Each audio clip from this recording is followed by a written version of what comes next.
আপনি কি জানেন যে আপনি এ জগতে কি কর্ম করতে এসেছেন? আমরা প্রত্যেকটা মানুষই এ জগতে কিছু না কিছু কর্ম করবার জন্যই এসেছি। সেটা পূর্ব থেকে নির্ধারিত করাই আছে।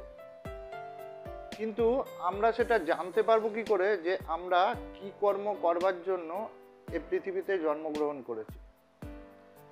জ্যামিনাই জ্যোতিষশাস্ত্র অনুযায়ী আত্মকারক গ্রহ বলে একটি কনসেপ্ট আছে।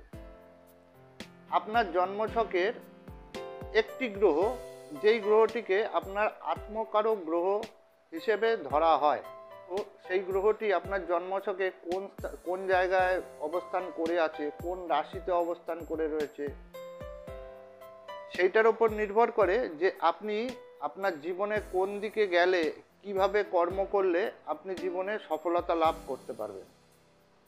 কিন্তু আপনি বুঝবেন কি করে যে আপনার আত্মকারক গ্রহটি কোনটি?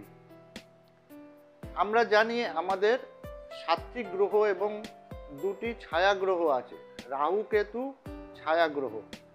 তো সেই ছায়া গ্রহ দুটিকে বাদ দিয়ে যে 7টি গ্রহ পড়ে থাকছে, সেই 7টি গ্রহের মধ্যে যেই গ্রহটির ডিগ্রিগত অবস্থান সব থেকে বেশি, মানে যেই গ্রহটির ডিগ্রি সব থেকে বেশি, মানে যে কোনো একটি ঘর, যে কোনো একটি রাশি 30 ডিগ্রির মধ্যেই সীমাবদ্ধ।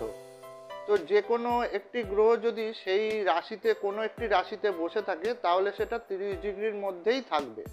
হতে পারে সেটি আপনার 1 ডিগ্রিতে অবস্থান করছে, আবার হতে পারে সেটা আপনার 29 ডিগ্রিতেও অবস্থান করছে।